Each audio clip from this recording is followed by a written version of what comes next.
Assalamualaikum warahmatullahi wabarakatuh.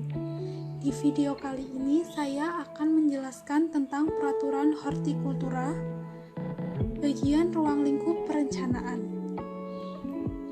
Sebelum mulai presentasi, perkenalkan saya Amalia Rahma Utami dari semester 6 Teknologi Benih 1. Apa yang dimaksud dengan hortikultura?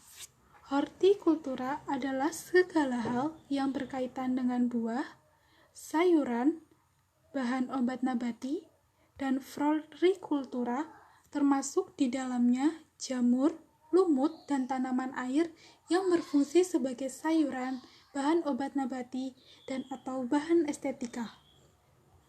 Dasar hukum tentang hortikultura dimuat dalam Undang-Undang Republik Indonesia Nomor 13 Tahun 2010 tentang hortikultura.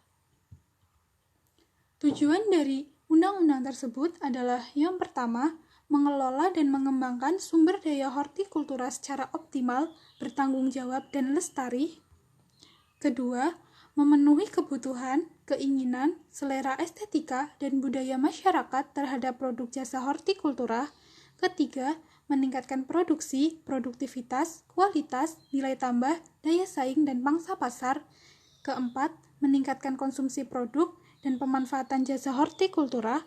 Kelima, menyediakan lapangan kerja dan kesempatan usaha.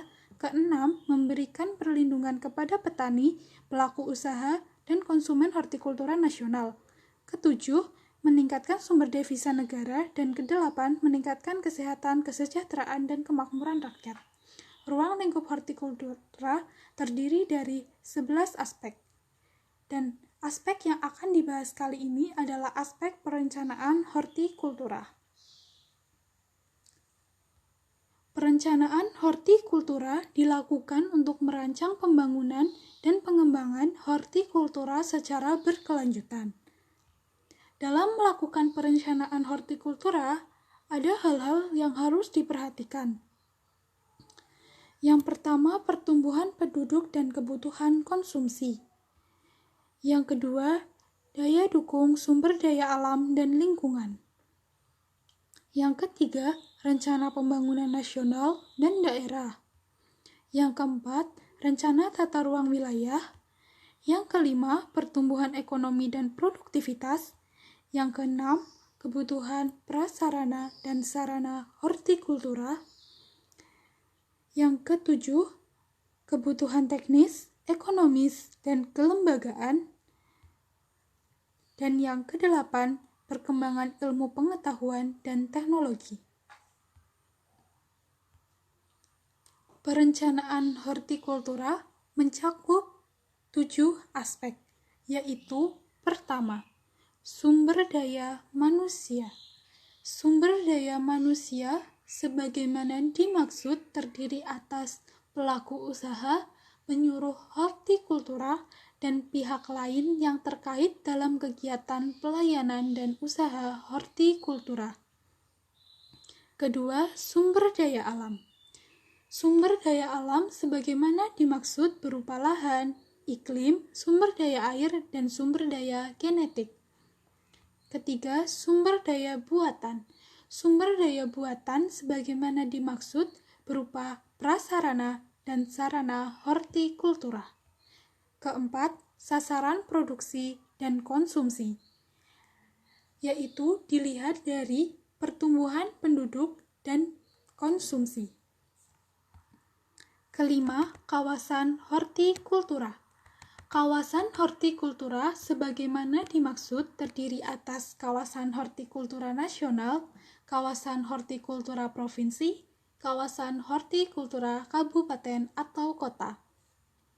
Penetapan kawasan hortikultura dilakukan dengan memperhatikan aspek sumber daya hortikultura, potensi unggulan yang ingin dikembangkan, potensi pasar, kesiapan dan daya dukung masyarakat, dan kekhususan dari wilayah. 6. Pembiayaan, penjaminan, dan penanaman modal.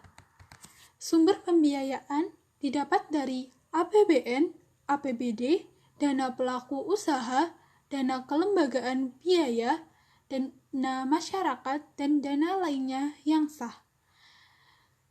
Penjaminan dijamin oleh pemerintah dan atau pemerintah daerah memfasilitasi usaha mikro dan kecil hortikultura untuk memperoleh fasilitas dan pinjaman tanpa anggunan dari kelembagaan keuangan berdasarkan kelayakan usaha.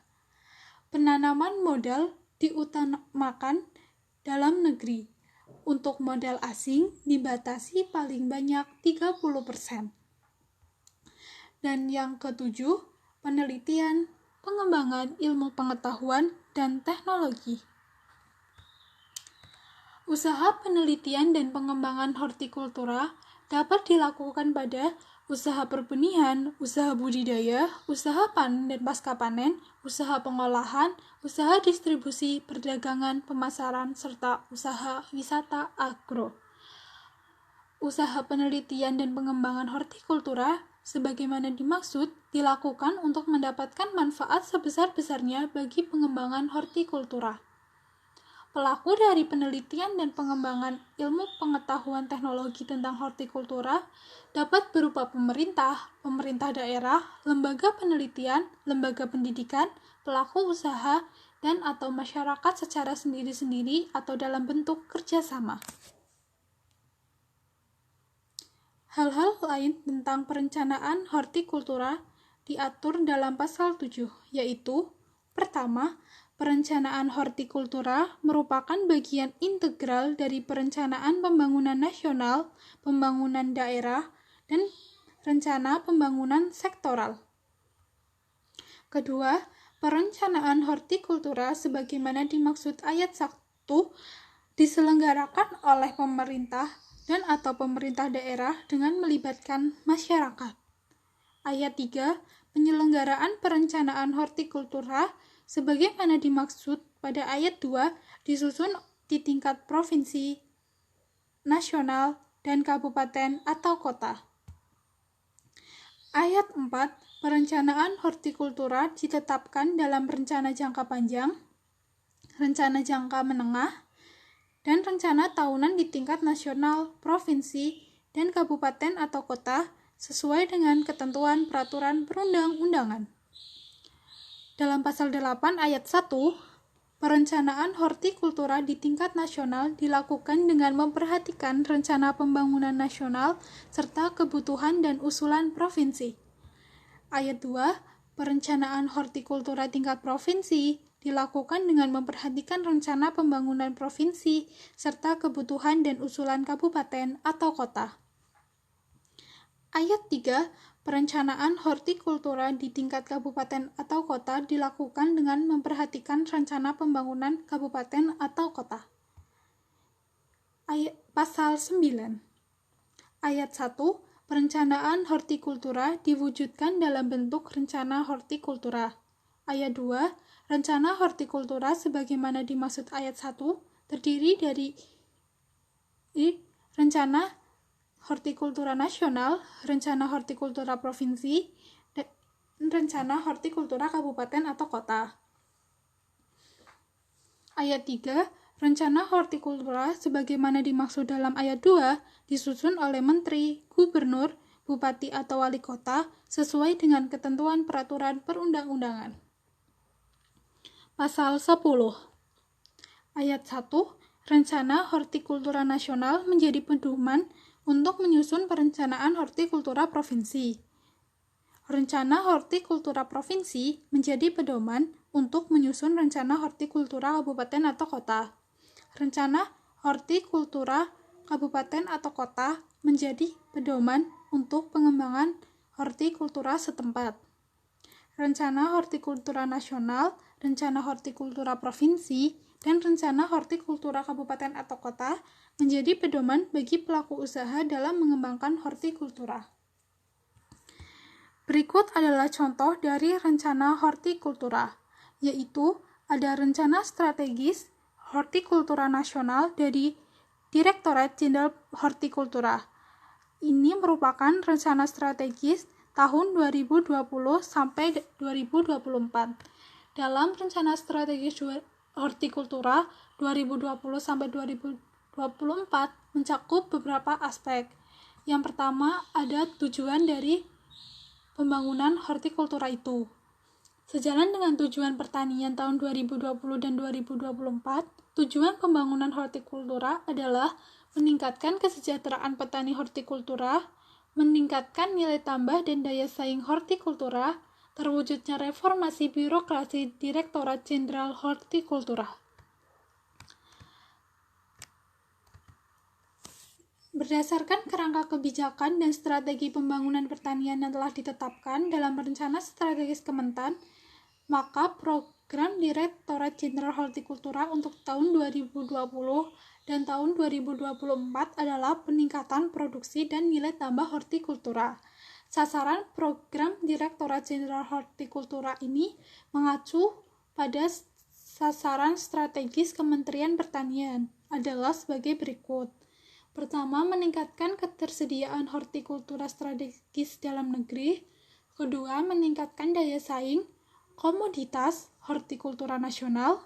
Ketiga, tersedianya sarana hortikultura yang sesuai dengan kebutuhan. Keempat, terkendalinya serangan OPT dan penanganan PDI pada tanaman. 5. Terwujudnya birokrasi Direktorat Jenderal Hortikultura yang efektif, efisien, dan berorientasi pada pelayanan prima. Keenam, terkelolanya anggaran Direktorat Jenderal Hortikultura yang akuntabel dan berkualitas. Dalam melaksanakan kebijakan tersebut diperlukan beberapa strategi yang dimuat dalam perencanaan hortikultura ini. Strategi untuk pembangunan hortikultura di tahun 2020 dan 2024 adalah sebagai berikut. Yang pertama, pemantapan stabilitas pasokan komoditas strategi. Yang kedua, peningkatan pasokan komoditas unggulan. Yang ketiga, pengembangan tanaman obat berdaya saing. Yang keempat, penguatan sistem perbenihan berdaya saing. Yang kelima, smart and integrated farming. Yang keenam, penguatan sistem perlindungan ramah lingkungan dan antisipasi dampak perubahan iklim. Yang ketujuh, penguatan hilirisasi produk. Yang kedelapan, pengembangan kemitraan strategis dan korporasi. Yang kesembilan, pengembangan sistem jaminan mutu.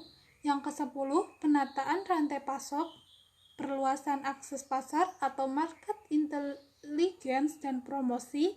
Yang ke-11, penguatan sistem data dan teknologi informasi hortikultura. Dan yang ke-12, harmonisasi dan sinergi kebijakan. Sekian presentasi tentang peraturan hortikultura ini yang dimuat dalam Undang-Undang Nomor 13 Tahun 2020 tadi. Banyak salah saya mohon maaf. Wassalamualaikum warahmatullahi wabarakatuh.